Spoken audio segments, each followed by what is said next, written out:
So glad you stopped by. So anyway, as I was saying, Robert, Robbie, Bobby, Bob, let's go with that. Try to make these videos somewhat entertaining, for the students. Really do well. At the same time, trying to get information in there they need in order to learn the math and be able to do the assignments. Oh, that's really cool. I appreciate the kind of complexity of it. So back when you were in high school, you were a big fan of math and math class, right? Sure. Yeah, that's cool, man. I was talking with our principal, Dr. Guthrie, this week. You did know that he graduated with his doctorate, right? Yeah, he's becoming a better guy. Yeah, we were talking about, we've got all these lessons out there, all these great lessons, and some students they're skipping the videos and just going straight to the assignments and trying to do the assignments without ever learning the lesson. I mean, that wasn't you in school, right? You were one of the ones that paid attention to the lesson, right? Sure. Yeah, some of the students, they're really sharp in math, and they don't have a lot of problem doing that. If there's something they don't understand, they look it up on the internet, and they seem to do okay. But there's a lot of these students that, man, they have no idea what's going on. You can tell by what they make no sense with the answers they put on there. They really need to be watching the video. Are we promoting a movie? Oh, sorry. Where was I? Your foot's starting to jump a little bit. You better get to your next question. Right. So we're just about to wrap up the school year, and What are we doing? oh man, it's late. I got to do a lesson. I got students waiting on me. I'm sorry. I got to run. Bye. Oh, cue my intro.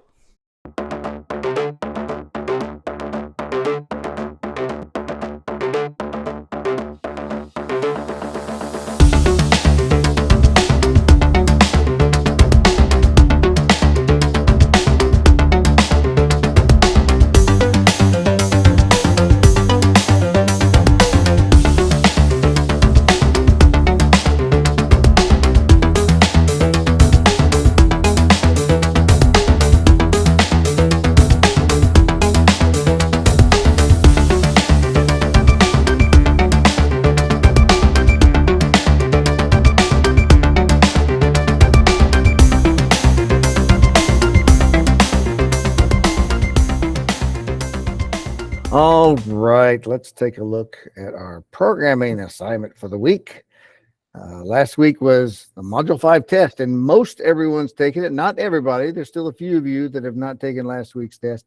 But I will say, looking at everyone who has taken the test, nobody scored below a C. You guys are understanding this pretty good. I'm proud of you guys.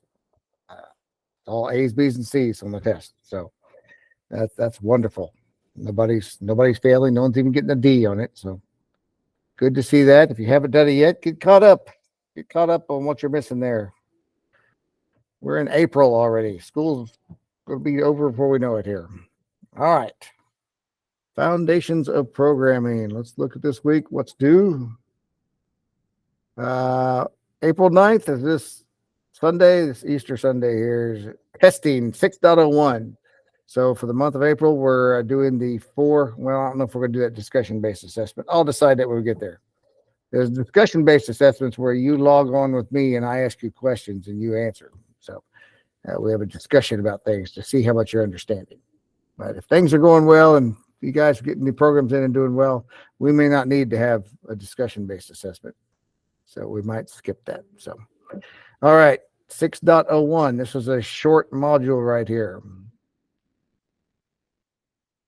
Let's look at the intro. Just tells you the modules and how long they take. Testing 6.01 is our lesson for the week. So we're going to talk about testing. So it's the moment you've been waiting for. You get the pizza of your dreams there. Extra cheese, piled high with all your favorite toppings. You grab a slice, take a bite, and oh my gosh, have you done that? Burn the top of your mouth, the roof of your mouth. That just seems to take forever. It's like, way too hot. You got to let that pizza cool down. Then it seems like that little scabby, burnt place at the top of your mouth stays there for weeks.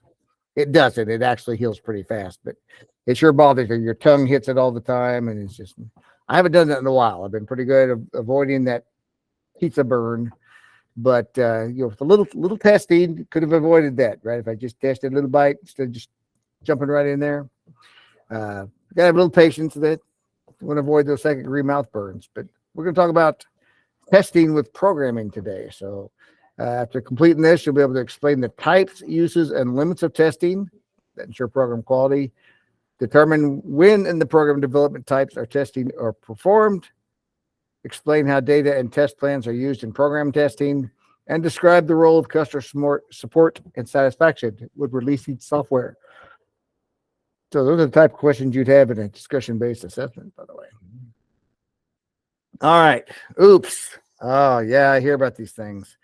Have you ever burned $125 million? Just, trash. NASA has. Yeah. 1999. So NASA engineers, they were working part of the NASA's Mars exploration program. They had the Mars Climate Orbiter they'd been communicating with that they had launched months earlier, 9 months. But there's one problem. The orbiter was using metric calculations and the engineers were flying back in English. So the engineers were talking about feet and miles, and it was talking kilometers and meters.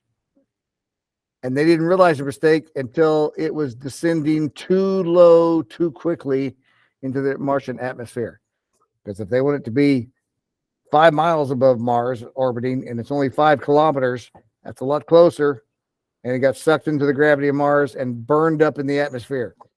Lost the orbiter because they didn't pay attention that they were speaking different language than what it was programmed for. It was programmed for metric. They failed to conduct a conversion test. They needed to convert their English measurements to metric measurements. And they would have caught this error before it happened if they had done that. They didn't do that kind of test, the conversion test. So you may think errors of this magnitude are rare, but really there's lots of problems like that where you don't think about what the computer's interpreting. You're just thinking one way and not realize the computer's thinking another way. And it costs a lot of money. So software bugs cost the U.S. economy $60 billion every year on average. Billion. That's a lot of money. So testing helps reduce all of those problems. Not all of them, but a lot of them. Considering the cost of errors and humans' tendencies to make mistakes, testing is mandatory when developing software. There's levels of testing that takes place throughout the software development lifecycle. These testing levels, there you go, testing levels. That's various testing practices that happen in different stages to help identify errors and prevent bugs. Oh, excuse me. This provides opportunities to identify errors and bugs before they become expensive, annoying, or even explosive. Right. So let's take a look at the different kinds of testing. Unit testing right here. This is usually done during code development when they're writing the code. The goal of unit testing, verifying sections of a single program, is to ensure that sections of your code work. Sections of your code are functional, that they meet the requirements, they're working like expected. Compare it here. It's like running spell check on each paragraph of your research paper. That's kind of what unit testing is like. You got a paper. I'm going to test this paragraph. Spell check. Okay, this paragraph's good. Let's move to the next one. So unit testing, I do that sometimes writing programs here. I'll put little hashtags in front of other sections. So the computer ignores that because it thinks it's comments. And I'll just test one loop or something to see if it's doing what I want. And if it does, then I can take my hashtag comments off the others and test other areas. Integration testing. Let's look at that. When different components of a program are connected, integration testing ensures that the behavior and functionality are working together. So integration testing happens all at once, and sometimes it's a specific order. If you have multiple things of your code that need to integrate and talk to each other, okay, this section works, this section works. Now, when they're both together, does it actually produce what I'm needed to? It's like making sure each paragraph in your paper supports your thesis and works together as a whole. That's how they're comparing that. System testing.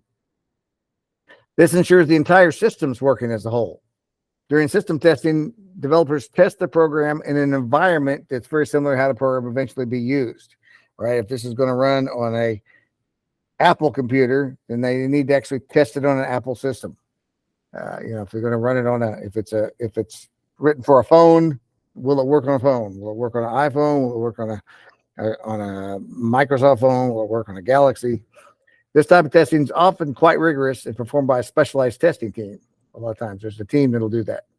It's like reading your term paper very carefully, looking for any errors, and revising your draft before turning it in, testing it in the actual environment it's going to be used in. Acceptance testing, often called user acceptance testing. So this is carried out by a quality assurance team. You got a QA team. And during this type of testing, their goal is to catch little errors like spelling mistakes, like we on an input statement, enter your favorite thing, right? And maybe you misspelled favorite. Spelling mistakes. Image errors where you got a picture up there, but the picture is not the picture it's supposed to be. Or big errors like bugs that can result in system crashes. Oh, when I tried to input this, it won't let me input it. You know, it's like turning your paper in and getting feedback from your teacher how to make it better. Your quality assurance team takes your program that runs and tries to see if there's any little errors with it. Automated testing. Maybe your code goes on for miles. Maybe it's a really big program you've written. Maybe as a group, you've written different sections and combined it all. It's long, and there's lots of potential bugs hidden that can take hours. Automated testing. Testing that does not require a human being. Many developers run automated testing programs overnight so they can come back to work in the morning to a list of potential bugs to be fixed. This program will check your program, automated testing. It's like running the spell check in your word processor. That is the machine checking your work. Spell check. Usability testing. This is when developers get to see it in action, right? So during this phase, you're going to actually let users use your program and see if they can break it. And they're trying to enter things that will cause an error. This helps identify bugs that would have gone unnoticed because you don't always anticipate the variety of things users might do with that. If you have an input statement and you say, oh, enter this, you're not thinking about all the different things they could enter. They could enter something that causes your whole program to have a bug, have an error, stop because of you didn't think about checking for some type of input. So usability testing is highly important. It's like getting other people to read your paper and report back on things that worked, things that didn't. You know, usability testing. Regression testing. These days, it's pretty common for programs to issue updates, right? All these apps you have on your phone and stuff, you'll get an update from time to time. All the time. Even in Buzz, we get updates. The new version's available. Down at the bottom. New version's available. They're constantly writing corrections and additions to what we're doing. Sometimes these updates can cause problems, and I see that a lot of times. You see that too. To help avoid this, development teams conduct regression testing. That's checking a new version against the older version to catch crucial errors in what changed. This is a standard part of any process and prevents angry messages from users, right? Hey, this used to work. Now you updated, and now I can't do that anymore. It's like reading through your entire paper to make sure the new paragraph that you added still makes sense, that it still help your paper. All right, and then quality testing. There are many good practices for testing the quality. You can do separation of duties. Each member of the programming team is aware of their individual and group responsibilities. All right, you check this area. I'm going to check this area. Fred, you check that over there. ISO 9000. This is a list of international standards, right? This is common throughout the world, international standards to maintain quality assurance. Six Sigma. That is management techniques that reduce the likelihood of errors occurring. And here's another term, sandboxing. That's running software without risking harm to the computer running the code. Where they isolate it, basically sandbox it, won't hurt the computer, won't change anything in the computer code. Sandboxing. So many kinds of testing that we're talking about in this module right here. Customer support. You may think of that as a live chat in the website or a helpline you can call if you got questions about software, but that's just part of it. Customer support is a big part of creating software and providing to the public. It's how companies work towards customer satisfaction. But how else do you achieve that? Usability testing that we just talked about. It's kind of a customer support routine that takes place ahead of an official release, right? It wants to see, all right, it's like a beta version, right? Here you can check this new program coming out. Here's the beta version. That's just to check the usability. What are customers using that for? What errors pop up when you start letting people actually use your program? So that's how you can correct errors before they become bigger issues. This is just the beta version. So we'll get feedback from the beta version, what's working, what's not working, what's the program not doing that it needs to be doing. What are you trying to use the program for? Beta testing. Data sets. How do you know what to test? Let's talk about data sets. Think of these situations. It may run fine when you use your program, but another user might try out something you didn't plan for and everything crashes. So suddenly your program doesn't seem so great anymore. This is a situation that you need to test, or a data set. That's where users can be helpful. They come into your software and they crash it for you because they entered stuff you didn't think about. Creating lists of information, data sets, about situations when your software did not work as it was expected to. It can seem time consuming with letting people do that and crashing your program. But when you take into account the value of a happy customer, it's worth it. So let's take a look at some of the different usability testing that happens. All right. So explorative usability testing is used early in the process to validate the design approach, as well as the user understanding the program. Usually a prototype of the program is developed and tested with the full user experience in mind, so you can find important bugs quickly. Let's look at the next example. Assessment usability occurs throughout the process to evaluate real-time performance. It determines the effectiveness and overall usability of the product using tools like debuggers, which allow programmers to step through code line by line to verify at different stages that it's working right. And then comparative usability testing compares products or designs or modalities and evaluating the strengths and weaknesses of each part of it. Testing the software program on multiple devices or testing different approaches helps you figure out what's working and how you can improve it. So here it shows them testing it on 2 different devices here. And A is doing really well, B not doing so well. So let's look at the next part we got here. Making everybody look good. So that's another crucial part of maintaining happy customers is regression testing. Right? When you watch your software hit the virtual shelves, the job's not done, right? Because there's constantly things you got to monitor. Whether you're developing on a mobile platform, a new operating system for a computer, or building applications to meet some need, eventually updates are going to be needed pretty quickly. With any luck, the bugs that will show up the first few days will be few and minor, but you got to get those updates out there or people quit using your programs or it just gets bigger and bigger problems. So after that, customers often come up with ideas. Hey, if your program did this, and it's like, oh yeah. So in fact, I use some programs in teaching here, some grading programs, assignment programs that I send in ideas and they've made corrections. I've used Formative. You probably use Formative in some of your classes. Formative is very good about responding to problems. I had a grade report I was running from Formative and it was wrong. It was giving me an error. It was giving the points incorrectly. It said this is worth 39 points and the assignment is worth 36 points. It said a student made a 32 and actually they made a 34 and it was giving me bad information. So I sent that in and their programmers made that correction. It took them about a week to find that bug, but they found that bug and fixed it for me. But they also take ideas for improvement. They've made lots of changes the last few years on Formative based on teacher feedback. So programmers don't say goodbye to software as soon as it's released. Nope, they're constantly having to fix problems and do updates. It's a growing and changing experience, and customers want to know the developers are working to maintain that.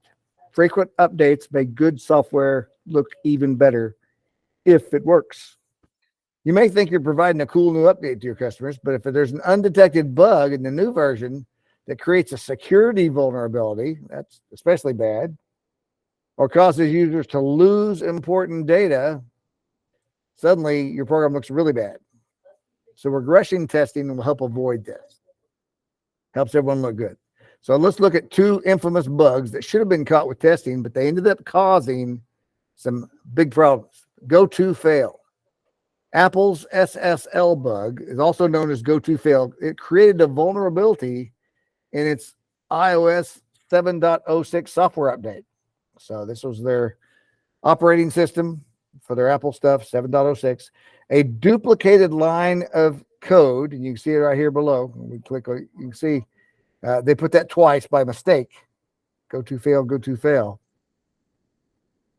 A duplicated line of code resulted in skipping one of the verification processes, and it made it easier for hackers to hack. So there was a copy and paste error, put the same line, and then hackers had access to get in there because it skipped one of its checks. Go to fail. Heartbleed bug. So April 2014, there was a security bug found in the code associated with software used to encrypt private information used by many like Google, Instagram, Netflix. This is later referred to as Heartbleed. It was the bug created vulnerability allowing for the theft of private user information. They patched it, but damage had already been done. And there's the code that caused the problem right there, which, I don't expect you to understand that. I don't understand that. I don't know their code that they wrote that in, but this is what caused the problem and allowed theft of private user information. That's a big issue. You can lose a lot from that. Like, for example, Target had that like 10 years ago, all the theft information from Target. They had a vulnerability in their software. Millions of customers' credit card information was, including mine. I haven't shopped at Target since then. It's been over 10 years.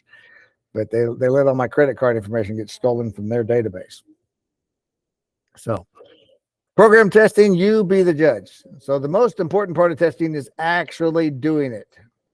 All right. You want to find any problems, and you don't want your users to find it. You want to find it if you can. So test your programs using every possible scenario. If you have an input statement, input crazy stuff and see if it causes an error. Right. See what happens when you enter something that's just not expected. Test them again, make sure. So let's look at these problems and see if we can test. So the testing code program right here. It says define convert temperature. So it says read over the code. You'll see a statement starting with the word return. So a return statement just sends the value back to whatever function that called it. So we haven't learned return, but now we're learning it right here. So we're going to run the program, look at the output after we read the code. So we see new temp equals temperature minus 32 divided by 5 times 9. So this sounds like it's converting Celsius and Fahrenheit, right?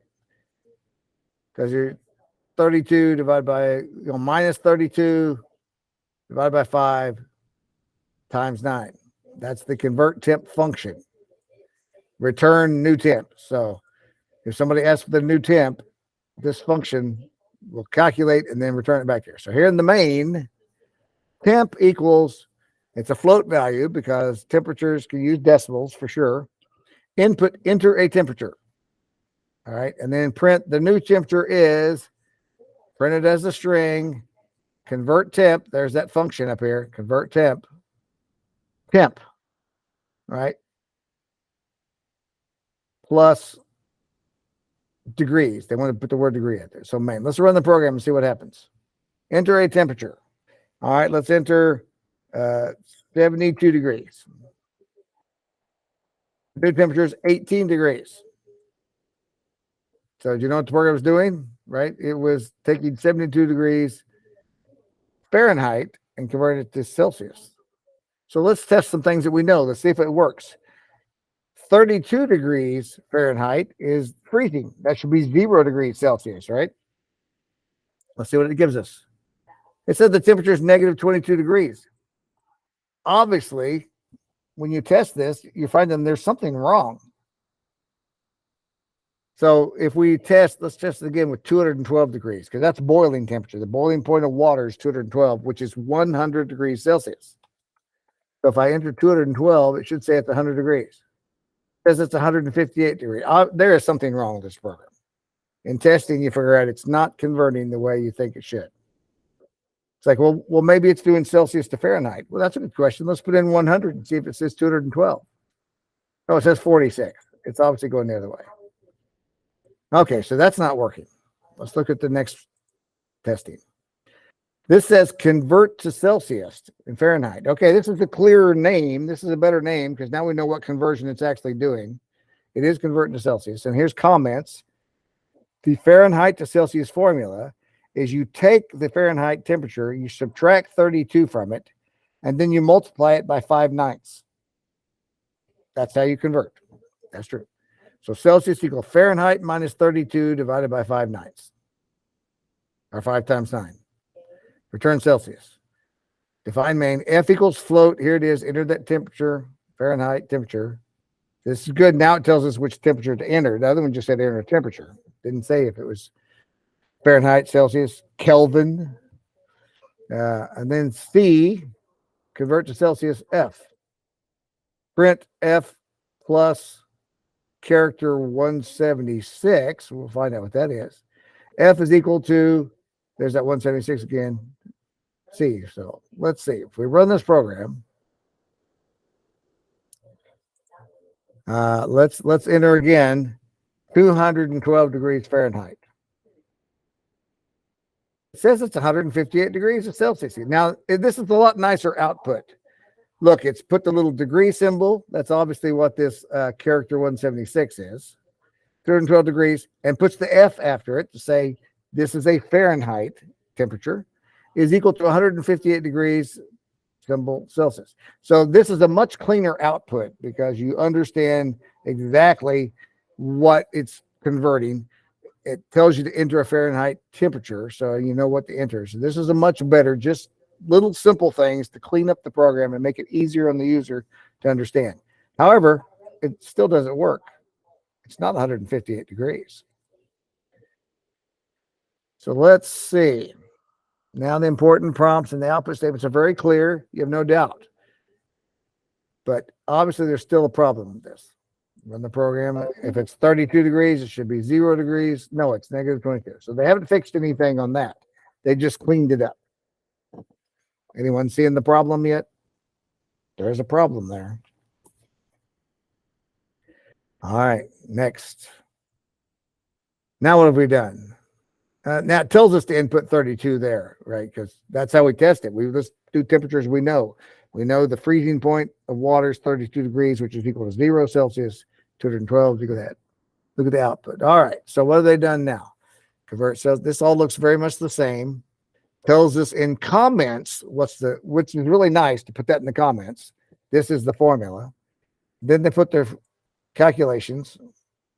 Now it says Fahrenheit starts at 0, Celsius starts at 0 until you enter a new one and then calculate a new one and then print it. So let's say run program, enter 32 degrees.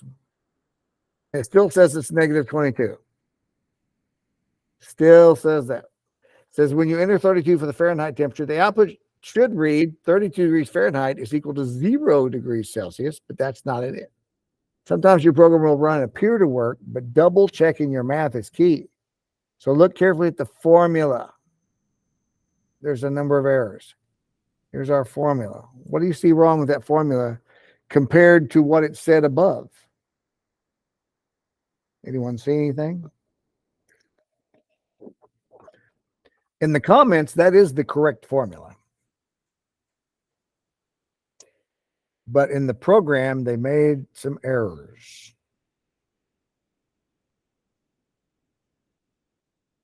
See if you can do some debugging there. What is the problem?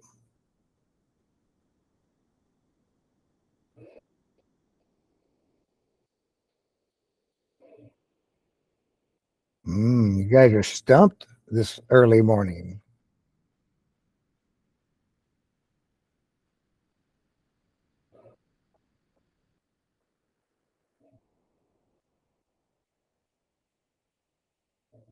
Look at it carefully. Is it doing exactly what the comment says it should do? Is that the same calculation?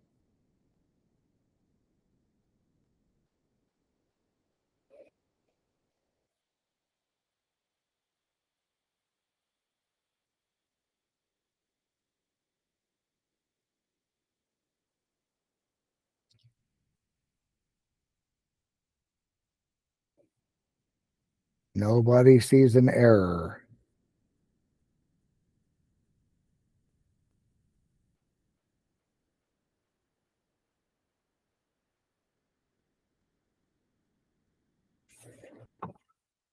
Well, the first thing, if you think about order of operations, if you want to, the first thing you want to do is subtract. We've got to put that in parentheses. Or subtraction is not the first calculation it's going to do. Did that fix it? Let's see. 32. Oh, it is. Says now it's equal to 0. Does that work at 212? No, 212 says it's 324 degrees, not 100. There's still a problem. Yeah, you're right, Malachi. It should have been 0, not 22. But what's wrong with the program? How come the program's not calculating that right?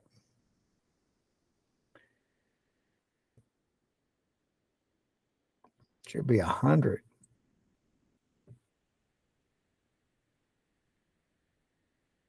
It's right in front of your faces, folks. It says times 5/9. Is this multiplying times 5/9?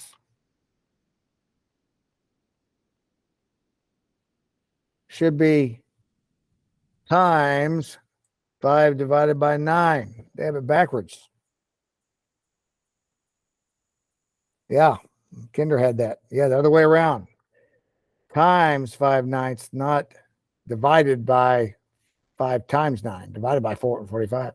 So let's run it now and put 32. Okay, that's 0. 212. 100. Now it works. A little debugging there. The parentheses help. Without the parentheses, if we just fix the other part, let's see what happens with that. Run program, 32. Now, see, that doesn't work. You have to subtract the 32 first, or else it'll multiply 32 times 5 and divided by 9, and then it'll subtract all of that from the Fahrenheit. So, all right, let's look what they have next. They've gone back.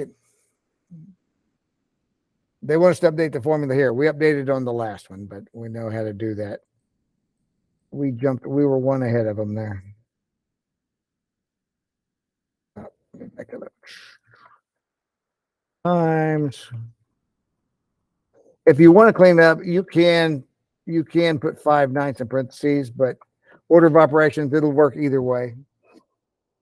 It'll work either way, but run the program. 32 is now equal to 0. 212 is equal to, oh, no. Now it says 212 is equal to 0. What's it doing?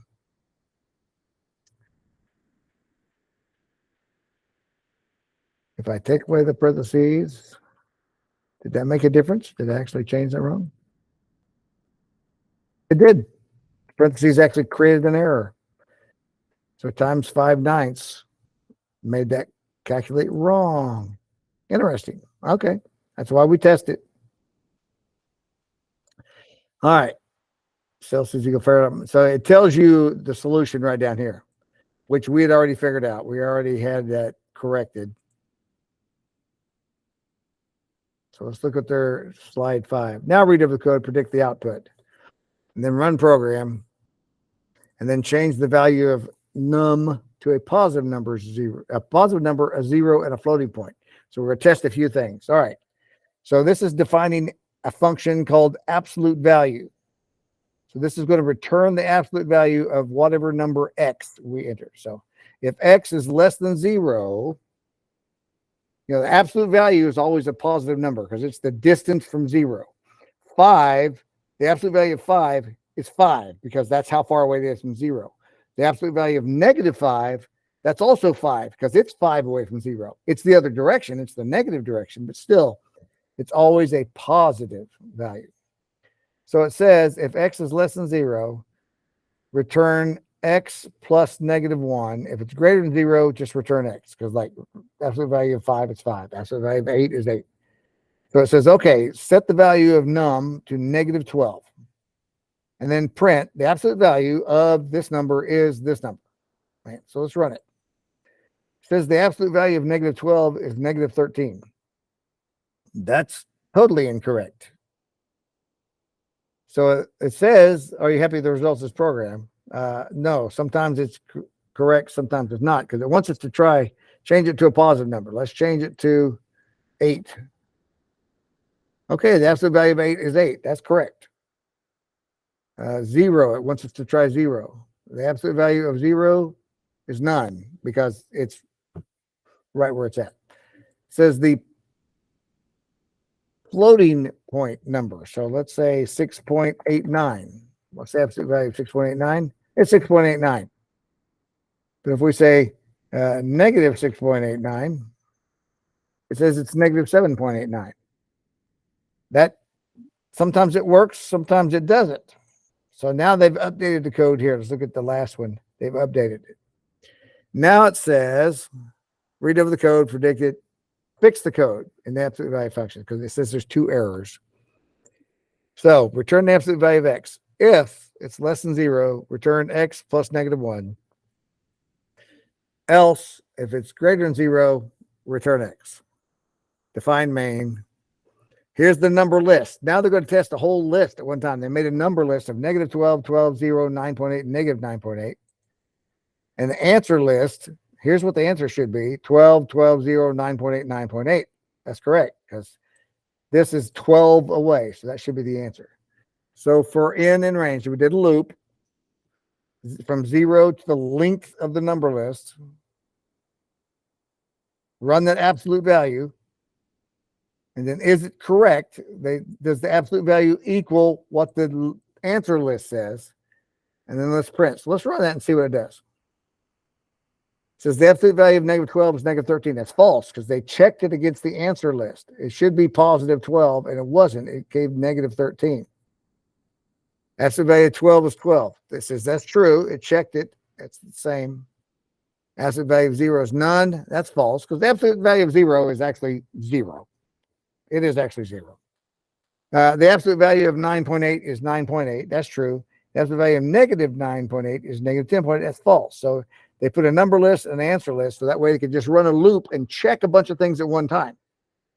It says your code runs, but that's not quite the output we're looking for. So try checking the instructions again. Absolute value is the positive value of a number. There's 2 errors in the code. One of them is with if a number is negative, you're supposed to multiply by -1 to make it positive, right? Because -5 times -1 is +5, which is what the absolute value is. So the return statement should be return x times -1. See, it says plus -1. If we multiply it times -1, it would fix all of our negatives. And then here, if this was greater than or equal to 0. All right, so let's run this again. All right, run program. Now the absolute value of -12 is 12. That's true. 12 is 12. True. 0 is 0. True. 9.8 is 9.8. True. -9.8. Now it works for all cases. Negative numbers, positive numbers, 0. Even floating point numbers. 9.8 is a floating point number. See, so it checks positive, negative, floating point, negative floating point, and 0. And it's just using a list of values to check all the possible situations to save time. Otherwise, we've got to run the program 5 times to check all of these values. We can just create it as a list, give the answer to the list, and then just run a loop. All right, check the value, and then see if that's correct according to the answer list. Is it equal to what the answer is? So it's more efficient than typing input each time or trying to remember all the scenarios. Yeah, if you got a whole bunch of scenarios, you might forget some of them. So you just put them all on the list, and it helps you not to forget them. So test a variety of values. Don't stop just because the program appears to work. If we would just check a few numbers, we might not have caught that it wasn't working. So, all right, there's our sample. Now remember, we have a program to write this week, so a lot of time these samples give you at least a starting point. It doesn't do the whole program for you, but it may give you parts of that you could steal. You might could steal, hey, maybe I can use this loop and modify it for what I need. Let's look what our program is this week. All right, come on. Next page. Here we go. Here is the assignment. Testing. 3 parts. Part 1, design the program. So think of a program that requires you to convert or calculate at least 2 types of values, right? Maybe inches and centimeters, or calculating the distance. If this is the distance from London to, Scotland, or, two towns from Paris to Venice is so many kilometers. How many miles is that? Or the other way around. So write a function to perform the calculation. Be sure to double check the formula in the units.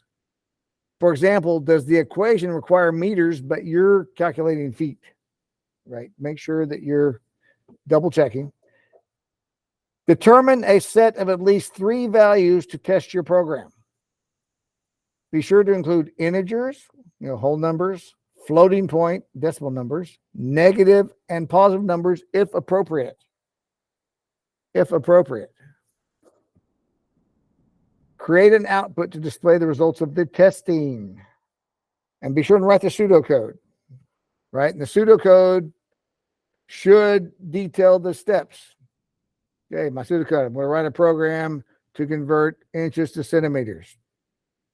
I'm going to test the following values. 11, 0. I don't know. Is negative an appropriate one? Negative may not be appropriate if you're converting inches to centimeters, because you don't have negative inches. But you could have 24.25 inches that you may be testing that. And then in your pseudocode, you should say, here's the formula to convert centimeters to inches, or inches to centimeters, whatever you're converting. Here's the formula. It'd be this times this times this. So I'm going to put these values on the list. I'm going to run the function. I'm going to test. I'm going to put an answer key. I'm going to test it kind of like they did in another program over there. All right. So your pseudocode should detail those steps, what the formula is, what you're testing, the values you're going to test, what your output's going to say. My output's going to say this. That's part of your pseudocode, because your pseudocode is your plan. You're planning what you're going to write. Planning what you're going to write. All right. Then you code the program using idle. Make sure you have your comments that has your name, date, and a description of what you're doing. Use Python style convention, a meaningful variable name. So here's an example. Now yours shouldn't be exactly this, because you're doing something different. You're not just doing this program, but this is about what I should like. Distance between 2 points. So they're using a graph. Here's point 1, x1, y1. Like if you had the 0.44 on a graph, and the second point was 0.33. This is a pretty cool conversion. This is the distance between those points, 1.4142. Yes, the distance between those points is the square root of 2, which is 1.4142. All of that stuff. So that's what this program does. But you notice they put a heading, the distance between 2 points, the heading 0.1, 0.2 in distance, and then their output has those calculations, testing 5 different points. Here's a point using positive numbers, using the same number, which means a distance of 0. From a positive to a negative point, a point that uses decimals to another point using decimals, and then when it has a positive x, negative y, negative x, positive y. So, what happened when I click that? Oh, it just opens it up. It opens it up in this window when I click that. Distance between 2 points. This is what it would look like as a table. If it's a little hard to understand on the output, they put it in table form so you can see exactly what they're doing. 0.1, 0.2, and the distance. All right, so this is the sample output. So you should look something like that, not with distance between 2 points, whatever you're converting. You'll have your first conversion, your second conversion, or whatever. Your second, whatever you're doing. And then don't forget your post-mortem review. This is worth like 20 points of your program. Without this, your highest grade you could possibly get is an 80 if your program is perfect. So be sure to get this, because that's worth 20 points. There is a template in our Google Classroom. We'll look at that real quick. Classroom, programming. See, where's this week? Right here, 6.01. And there's our template. So the template has this right here. So it has the place that you can post your pseudocode. You put your program down here, answer the questions. They're all right there on the template for you. 6.01 template. So, all right. That is your assignment for the week. We're getting into testing. So this is a short unit. So get caught up on anything you're behind because we're going to blow through this unit in a hurry. And so we'll be wrapping up looking at more security stuff for the rest of the year here. So, all right. If you got any questions, hang around. Otherwise, have a great week.